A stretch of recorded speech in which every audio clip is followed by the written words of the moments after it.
Good morning, everybody. So there's a bit of a tradition appearing here. So SMT data, this was Mary yesterday, kicked off the first session of the morning and followed by me. Well, guess what? Today we've got Stephen Thomas, who I'm delighted is here with us again from SMT data. Again, session after that is mine. So have at it, Stephen. Okay, thank you very much.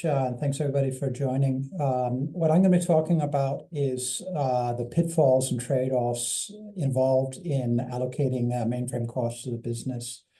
So the background for this is really that management often looks at the mainframe as a very expensive black box. And I think this is more and more the case as the years go by, where you're having a new generation of management coming in that hasn't really grown up with the mainframe.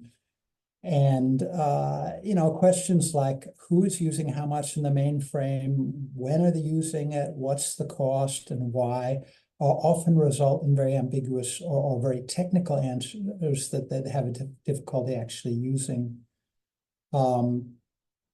So management is often working in what's called sometimes affectionately as the iceberg of ignorance. So at the very top level, the executives are making decisions based on a relatively small amount of information compared to what the people further down in the organization closer to the details are.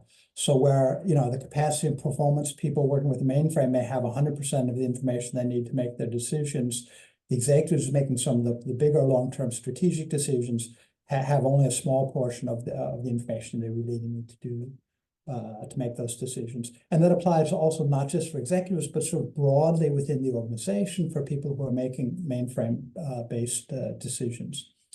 So the idea behind doing some business mapping and cost allocation on top of capacity and performance data is to make it more understandable, put it in terms that people outside the capacity organization can really understand, and thereby provide them more of the information that they need when they're making decisions. So in the end, they can make better decisions. The slide shows they get 100% of the information they need. That might be optimistic, but certainly it moves them in the right direction. So what I'm going to talk about in this presentation is a bit about, who cares about cost allocation, why it might be important for an organization, what data you're going to need to do the cost allocation. In particular, we'll be talking about some of the nitty-gritty details in SMF and what are the important SMF records and how you can use them and how you can enrich them. A brief discussion about what you're paying for. There's this, are you paying for your 4-hour rolling average, or if you move to pay-for pricing? All of this affects how you're going to do cost allocation. But there's a lot of subtleties in there as well. And then some of the trade-offs and pitfalls, this fundamental trade-off when you're doing cost allocation between, what's technically correct, what's simple to work with, and what's perceived as fair or politically acceptable. And we'll go into some of those trade-offs there. And finally, just a few words about, making it happen, how to be successful in a project like this. So who cares about cost allocation? There's a lot of different roles within the organization that care about cost allocation. Often it starts down with the capacity managers, but IT operations, application development, senior management, IT finance, procurement and vendor management are all interested in who's using what on the mainframe and for what. So if we start with the capacity managers, they need to be able to make some capacity projections. And in order to do that, they need to take some business plans and say, well, this line of business is going to be expanding next year. We're going to have more customers in this area. We're expecting more of this kind of transaction or more volumes in this area. Being able to translate that into the technical components running on the system and say, well, it's probably this job or this transaction that's going to be using more capacity is important in order to project how much capacity you're going to need going forward. It's also about explaining increases in the capacity cost back to the business. You know, when you make your projections and you come back half a year later and say, well, those were wrong, we actually need a lot more capacity, you can point to what the root cause, you know, was. Was that a technical root cause, or was it just you have a lot more business than you were expecting? And you know, related to that is, you know, when you have anomalies, when you have peaks, when you have unusual behavior, being able to relate that to the applications or business units that are driving that, and not just to the technical components. So, and you know, understanding the root cause, was this due to some developer changing an application? Was it due to a technical change, you know, an upgrade to the mainframe or new software? Or was it a business change? You know, we just have more customers, or the customers are more active, or our users are more active.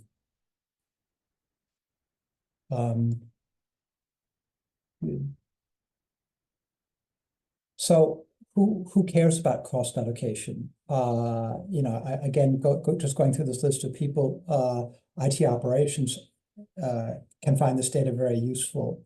For example, if they're working with workload manager, prioritizing workloads based on understanding of what are the applications, the business activities they represent. So when you go in WN, say this particular workload should have higher or should be more important than this other workload, it's important to understand what the actual business activity is behind that workload. It's about knowing who to contact when there are performance capacity related problems. And it's about, again, explaining the impact of technical changes in terms the business will understand. But also, particularly the operations people, understanding the overhead capacity costs. So when we get into the details of cost allocation, we'll see there's some things we can explicitly assign to a line of business or an application, but there'll be a lot of workloads running on the mainframe that are really just overhead that IT operations in some level has responsibility for. Application development, they're interested in cost allocation so they can understand the performance capacity impact of application changes. And, you know, then they can also go in and quantify, well, if I spend some development resources on doing an optimization in this area, you know, what will the potential savings be? And then that can be prioritized relative to doing new functionality. It's about also, you know, if you look at choosing candidates for rehosting or re-architecting, you know, choosing the ones that are going to have the biggest impact on capacity cost. And these days, particularly, you know, reducing the skill level required to understand how is my code impacting the mainframe. This is particularly important because we see more and more of the development going on, not on the mainframe, but off the mainframe, and then accessing data on the mainframe or functionality on the mainframe through ZOS Connect or DDF or something like that. So providing those developers insight into how their code is impacting the mainframe is very important. Yeah, IT finance is very interested in cost allocation because they would like to be able to go out and allocate costs to the individual lines of business that are driving those costs, and thereby ensure some level of behavioral correction. It helps them build better budgets based on facts, and helps them understand, you know, when those budgets don't necessarily hold, what are the root causes that are driving those anomalies. Vendor management, like IT finance, needs to understand, you know, which business units or applications are using which vendor products and services, you know, when and for how much, to help them predict in their negotiations with the vendors, you know, are we going to be using more of this product or less of this product? And if we want to get rid of this product, what are the actual technical components that are using this product? So it's also about projecting how, you know, the business plans or application changes may affect the need for vendor products. And finally, senior management, you know, just understanding how, you know, the business decisions they're making are going to affect capacity costs, quantifying the relationship between capacity costs and business volumes. So, you know, for a bank and we're going to, you know, expecting more retail customers, or we're launching a new mobile app, you know, how's that going to affect my capacity costs in order to make, you know, better business cases for making those decisions.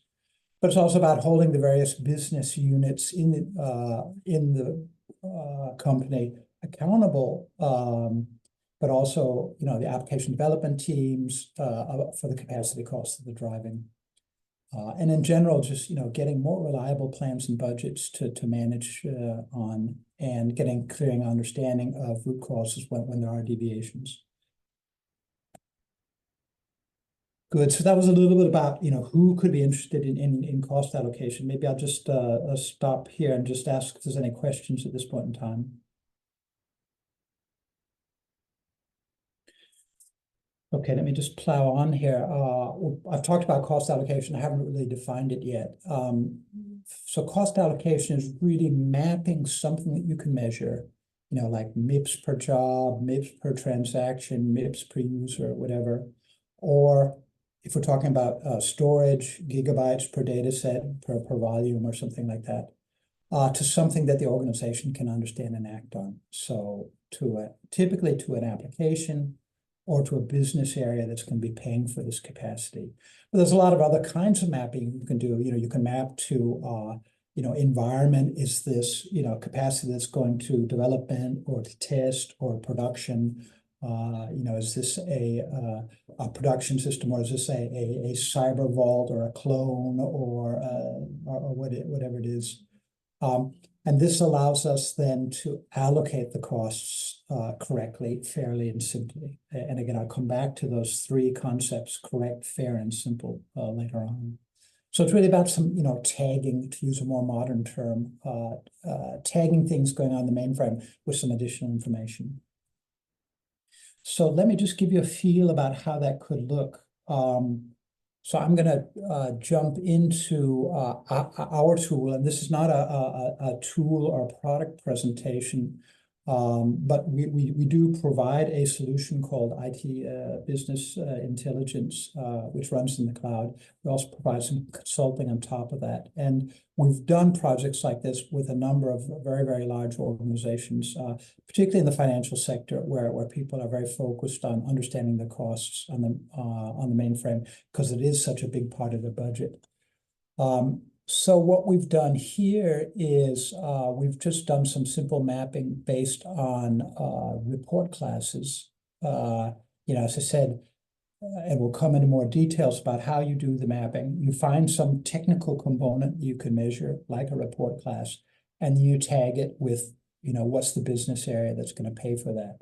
So here we have a report class, and this is demo data, but it's inspired by a real customer situation we did. We went through report class by report class and assigned them to a business unit. So this one belongs to NetBank. Whereas we have some report classes like system, you can't allocate to anybody. So it ends up being what we call distributed workload that gets distributed out proportionally. And so, we could also have something like this KICS region that's split between two business areas here, 50-50. So that's one way of looking at the data, is starting from the technical side. And this is typically, operations, capacity management, application developers who have some technical component. And then we can understand, well, what business unit is this related to? But we can also go the other way. We can say, okay, I'm the business unit manager for NetBank, and I want to see, well, what are my usage patterns over time? And let's just take a whole month here. And, what are the components that are driving that cost for me? So if I see my costs increasing month on month, I can go and understand, well, what's causing that, or if I have anomalies. So let's look at the lending area here, for example, and we see, fairly stable usage pattern driving our costs this month. But then here, right around the 23rd, 24th, a big anomaly. And then we can go in and, look at some of these technical components and see in technical terms what's driving that anomaly. So in this particular case, it was this report class driving that anomaly. So this ability to easily navigate through the data and either go from the technical to the business view, or from the business view back to the technical, is very important if you want to have a successful cost allocation project.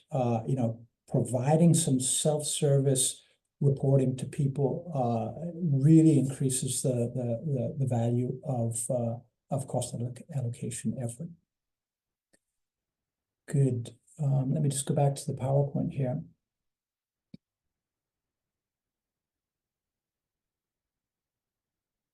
So that was so just very briefly what cost allocation is and how it could look once you've done it.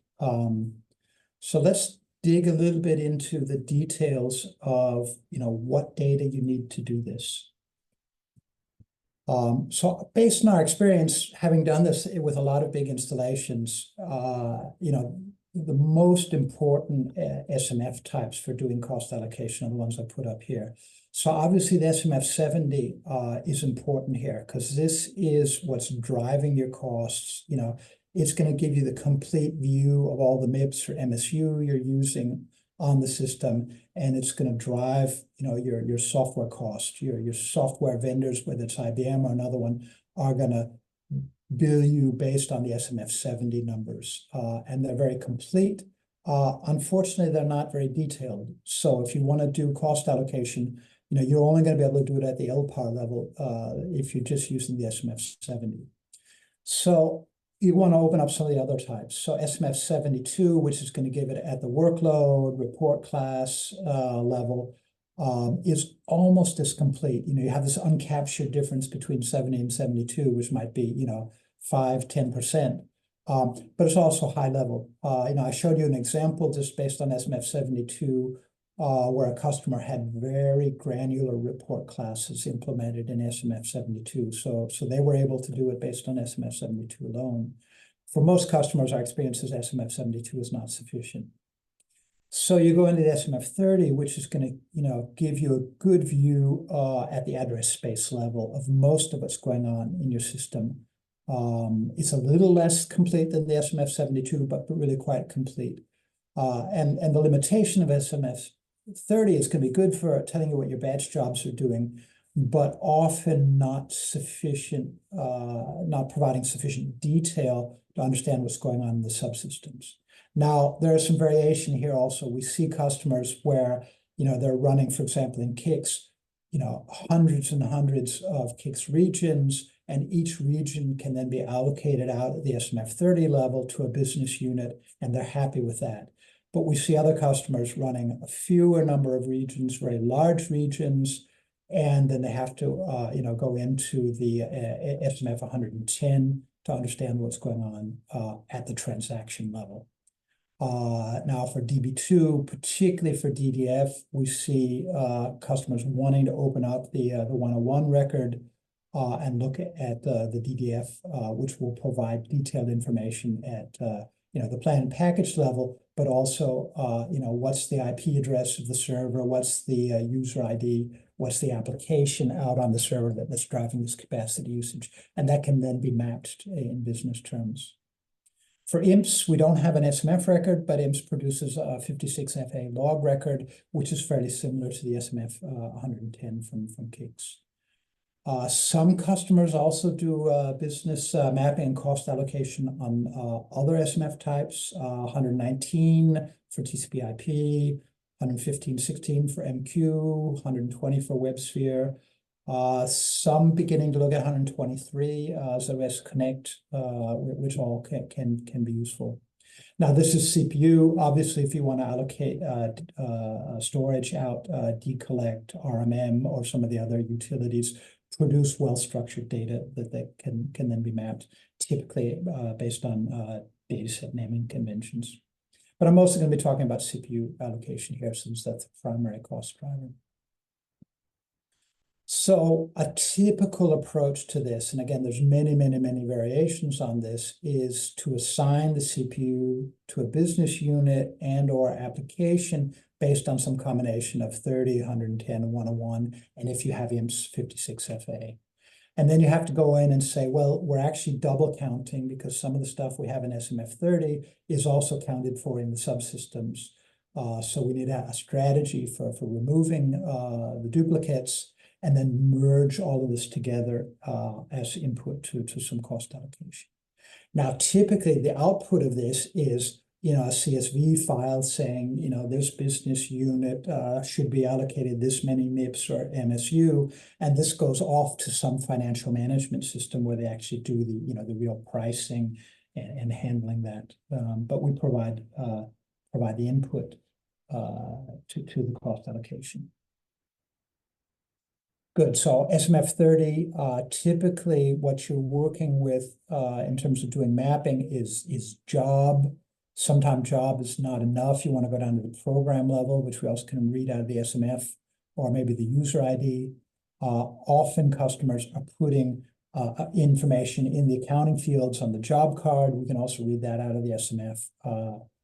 Now, I've also added LPAR and workload here, particularly LPAR can be interesting because what we see is a lot of our big customers are based on a merger of many smaller customers, and they still have reminiscences of that. So that maybe different LPARs are going to have different mapping standards or different naming conventions. So you're going to understand which LPAR you're looking at and say, well, if it's this LPAR, then we use this strategy. If it's this LPAR, then we use a different strategy. Yeah, so as I said, SMF30 often is not detailed enough. If you go into kicks, then it's particularly doing mapping based on the transaction, maybe on the region, and sometimes also on the kicks user area fields. This is particularly useful if you have like an umbrella transaction. So you have one big transaction carrying most of the workload, but then they have an internal policy of writing in the kicks user area, well, what's the actual transaction or work going on under this umbrella. So it's a nice way of splitting out an umbrella transaction using the kicks user area. And again, LPAR can be interesting because you might have different strategies for different LPARs for historical reasons.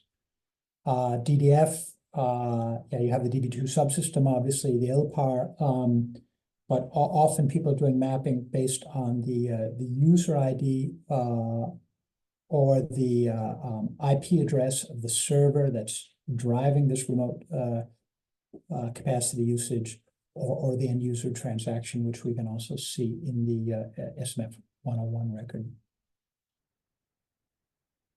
And for IMS, typically transaction is used for doing the mapping. And as I said, once you've done all this, now you need to go back to SMF30 and say, well, some of this we're accounting for in these other records. So, there's a job name in the SMF 110, which will allow you to find the corresponding job in SMF30 and remove it.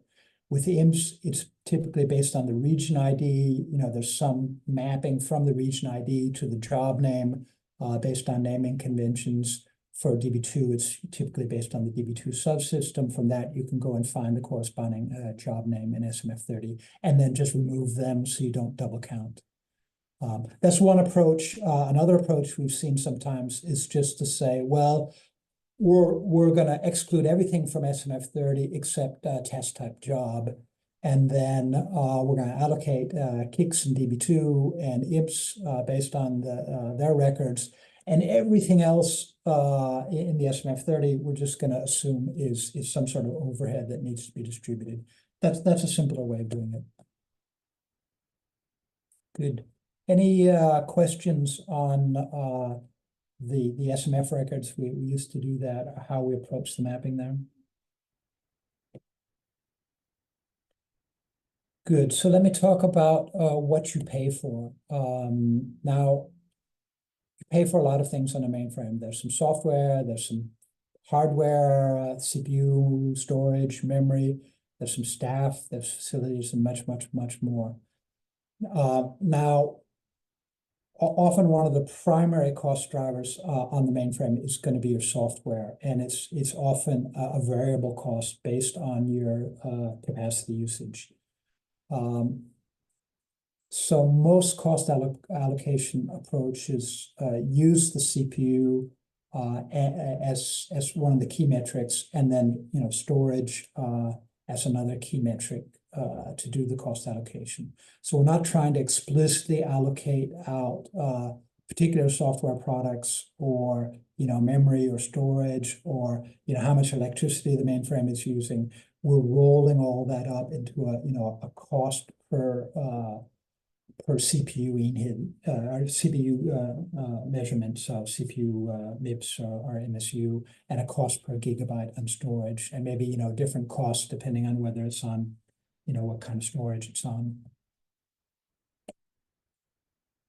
Now, when we talk about paying for software, which is the primary cost on the mainframe, there's sort of three common models. There's more than this, but these are the most common ones. There's the traditional workload licensing charging, where you're paying based on your rolling 4-hour average monthly MSU peak. And then more recently, we see IBM pushing the tailor-fit pricing. So you're paying for the total MSU used during the month, no matter when you're using them. And then there's various outsourcer billing models. And I won't go too much into the outsourcer billing models here, but they're, pretty much anything you can agree with your outsourcer is possible. So let's just talk about the two primary models, the MLC and the WLC, versus the tailor-fit pricing, and how they affect cost allocation. Because with the rolling 4-hour average, your cost is based on the combined monthly peak rolling 4-hour average MSU for the LPARs that run a given software product. So the cost allocation involves understanding what's going on in the 4 to 5 hours leading up to those peaks, because that's what you're paying for, but also recognizing that everything else during the rest of the month isn't running free. You do have some costs related to the other stuff. So cost allocation in this kind of environment can be quite complex, because you need to balance, our real cost drivers are what's going on during the peak, but we do want to have some fairness built into this, so that people not running during our peak hours are still paying some fair share here. And we'll come back to this, trade-off between what's technically correct and what's fair.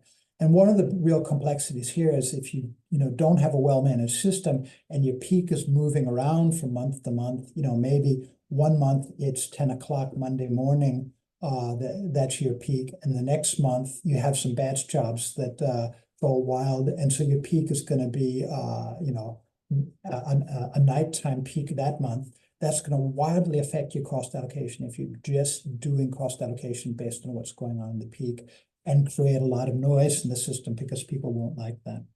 So that's one of the challenges with MLC, WLC. And we have a lot of strategies for dealing with that, because that's been the traditional way of doing software billing for many, many, many years now.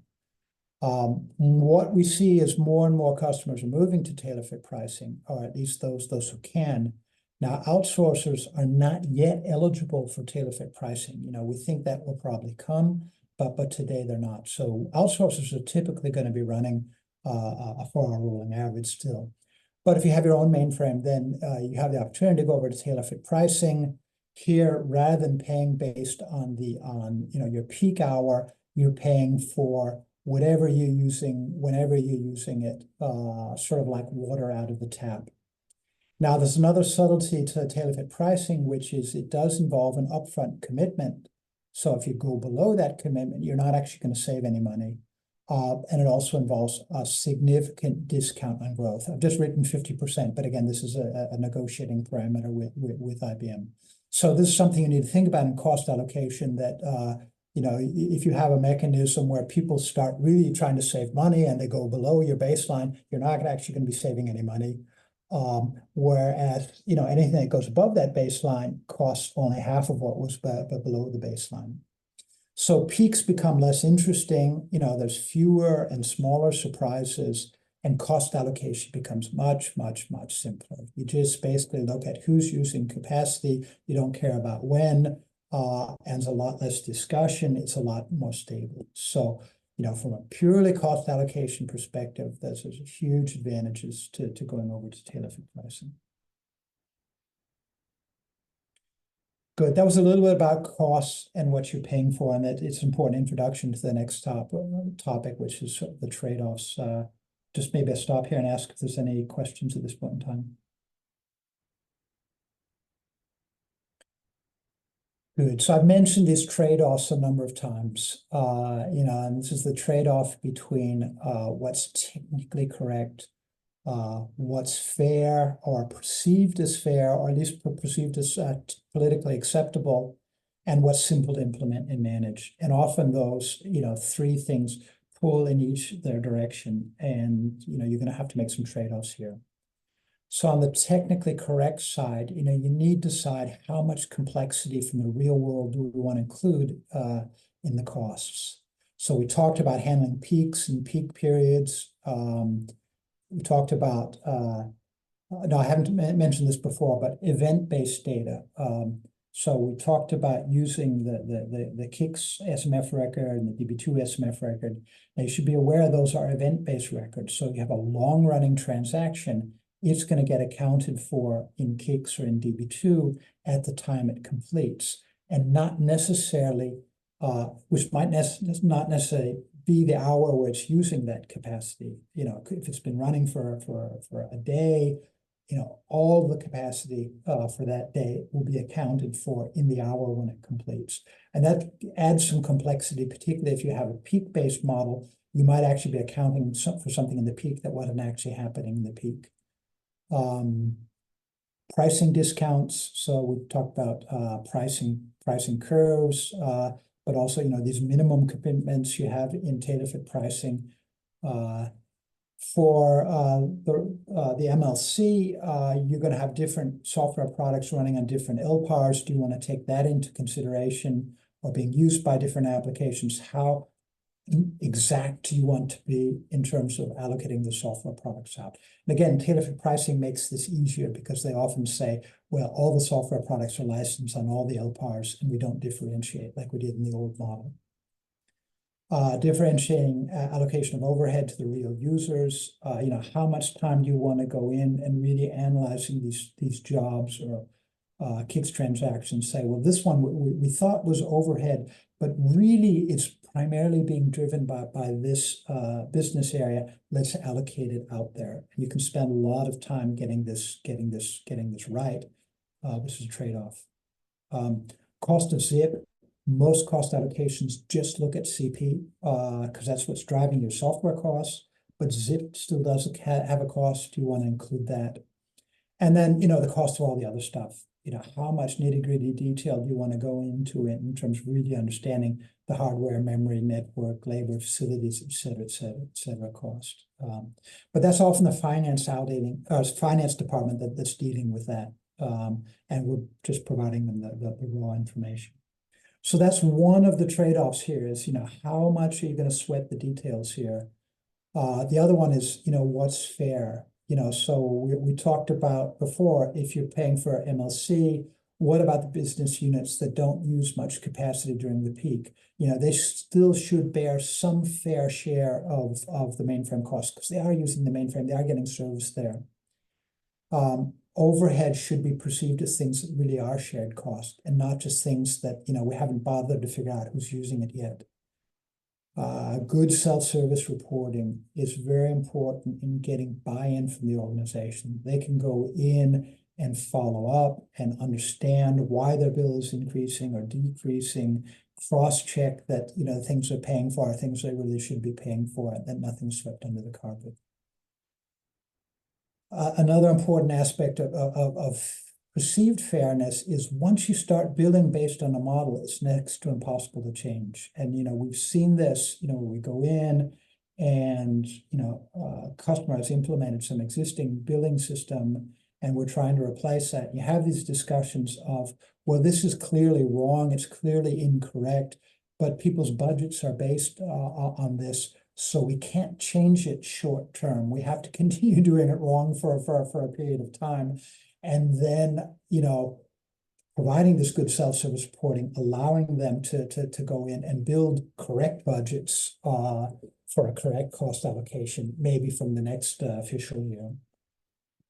It's very important that it's perceived as stable and predictable. And we talked about this problem of, peak-based cost allocation, where your peak goes from 10 o'clock in the morning to 10 o'clock at night. That's going to be extremely unstable cost allocation. And you need to have mechanisms for dealing with that if you're doing peak-based cost allocation, because it will just create a lot of noise and a lot of perceived unfairness in the system.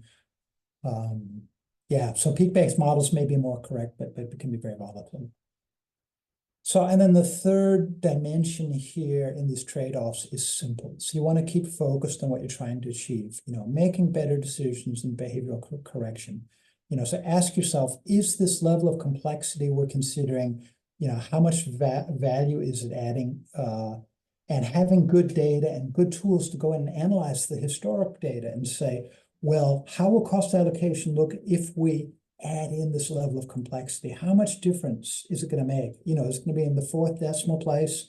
Probably nobody cares. Who's going to be hit by this particular simplification that we're thinking of implementing?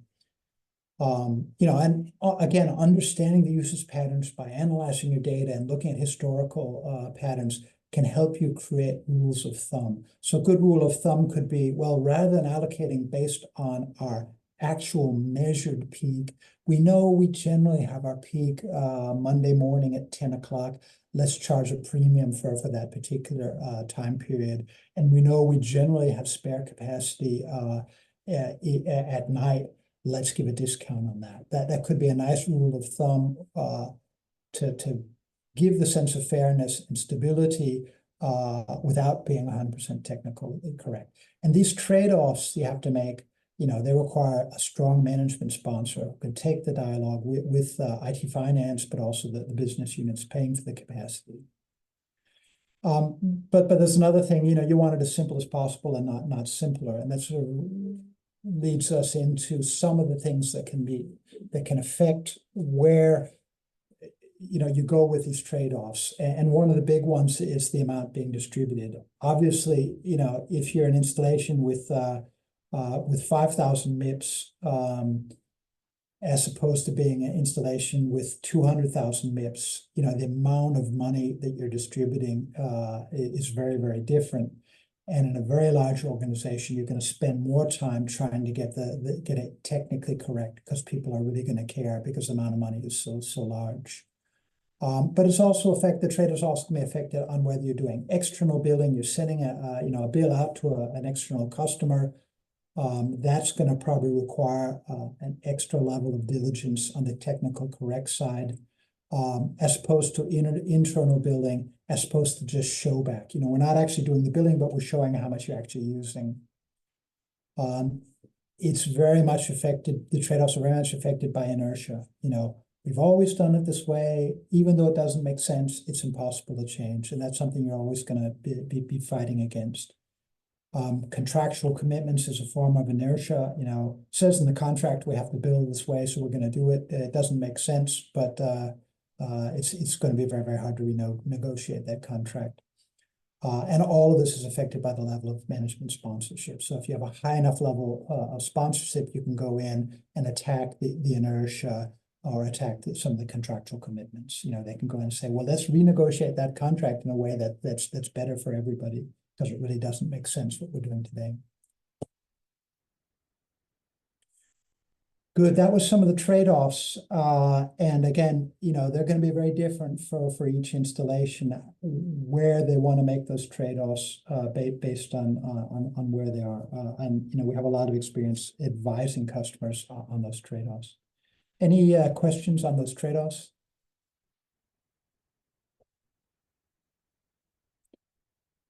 Good. So this is sort of the last section of my presentation, which is some of the considerations when you're implementing this. Hang on, I can see something in the chat.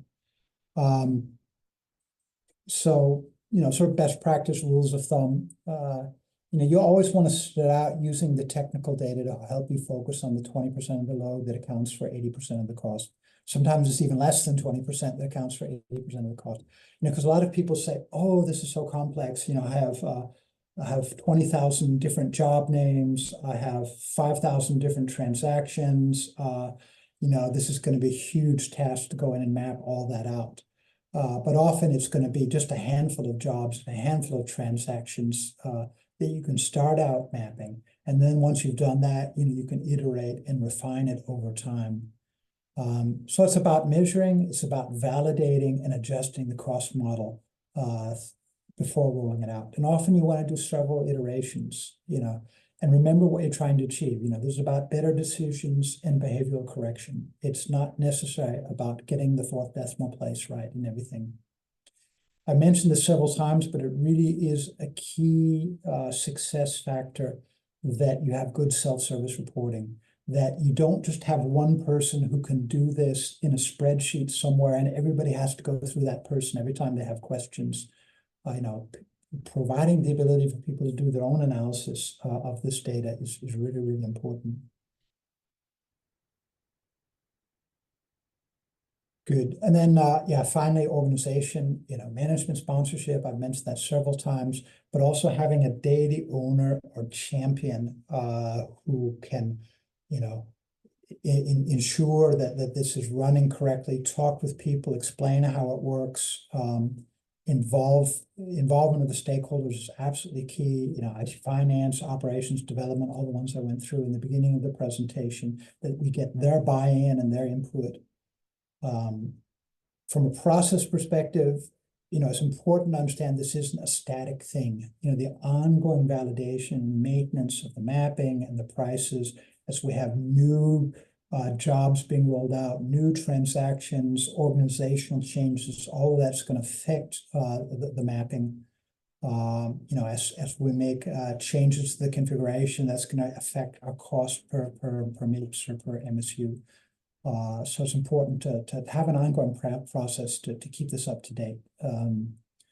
Often a yearly review and adjustment of the principles is a good thing because it's often tied to the budget cycle. So you want to do this review prior to the budget cycle. If you're going to make adjustments, they're going to affect the costs you're allocating out next year. So people can have that as input to the budget process. Having a process to develop new reports or ad hoc reports as people come in and say, I like the reports we have today, but I'd like to visualize this in a different way, or I'd like to input it into this system. Can we get the data extracted in this particular format? Cost hunting, having dedicated person or dedicated team to go out and use this data and say, okay, now we understand what the cost drivers are. Let's use this data to try and do some optimization and save some money. And obviously, some ongoing support. If you have many stakeholders using this data, they need to have someone they can go to when they don't understand it or just need some help in understanding it. Good. And finally, obviously mindset, that transparency is win-win. This kind of project can be very political and you can have a lot of conflict, but if you can engender a mindset that this transparency is really about helping people make better decisions for the business, then you get this win-win view of it. I've mentioned several times the importance of having good data and good tools. Also having, a good consultancy to come in and help you do this. We have a good solution. We have some good consultants. We have a lot of experience doing this. And again, this isn't a product presentation, but if anybody wants to hear some more about our approach to this, I'm happy to take those discussions offline. Good. That was my presentation. So I'll just open up to hear if there's any questions from anybody on what I've presented. I would encourage you to give feedback on this session. There's both the link in the chat and on the slide here. This is session code 7G.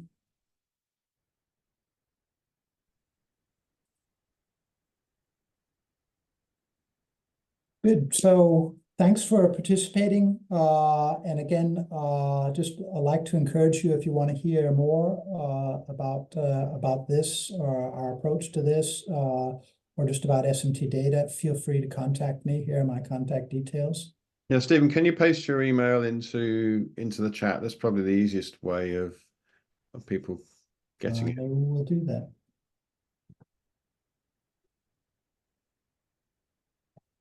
And similarly, I've pasted the feedback link to make it easier than pulling it out of the presentation. That seems to be the habit these days. Yes. Yeah, and there's a QR code on the previous slide.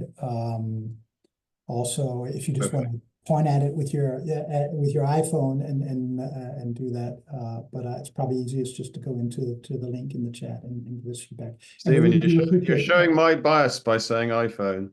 Yeah, sorry.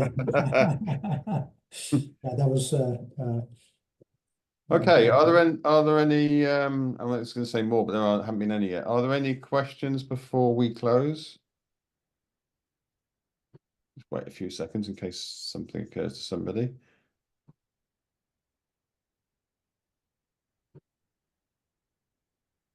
All right. Well, thank you, Stephen, for a very nice presentation. yeah, thank you too, and thanks everybody for participating.